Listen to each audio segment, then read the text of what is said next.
कोल्हापूरमधल्या बैठकीमध्ये अखेर तोडगा तर निघालेला आहे, पण स्वाभिमानी शेतकरी संघटनेचे खासदार आणि संस्थापक राजू शेट्टी आपल्याबरोबर आहेत.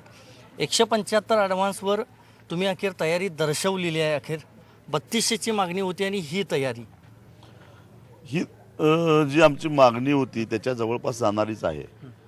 कारण कोल्हापूर जिल्ह्यातल्या बहुतेक साखर कारखान्यांची FRP ही 2650 ते 2750 या दरम्यान जाते आणि त्याच्यामध्ये जर का 175 रुपयाची जर का बेरीज केली तर ती 2900 रुपयापर्यंत जाते. ज्यावेळी आम्ही 3200 रुपयाची मागणी केली ती त्याचवेळी आम्हाला माहिती होतं की थोडं मागं यावं लागणार आहे आणि ही आमचा नेहमीचा अनुभव आहे. कारण गेली 15 वर्षे आम्ही हेच करतो. ज्यावेळी आम्ही तांब्यावर पाणी मागतो त्यावेळी आम्हाला पेलावर मिळतं. त्यामुळं आम्हालाही माहिती होतं की कुठंपर्यंत खाली यावं लागणार आहे, शेतकऱ्यांनाही माहिती होतं कुठंपर्यंत यावं लागणार आहे.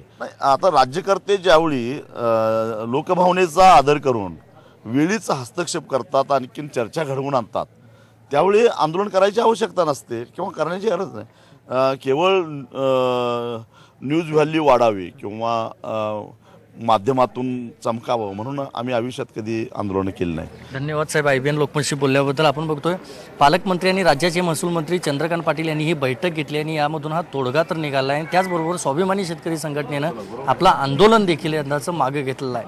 व्हिडिओ जर्नलिस्ट प्रमोद सौंदडेसह संदीप राजगोळकर, IBN लोकमत, कोल्हापूर.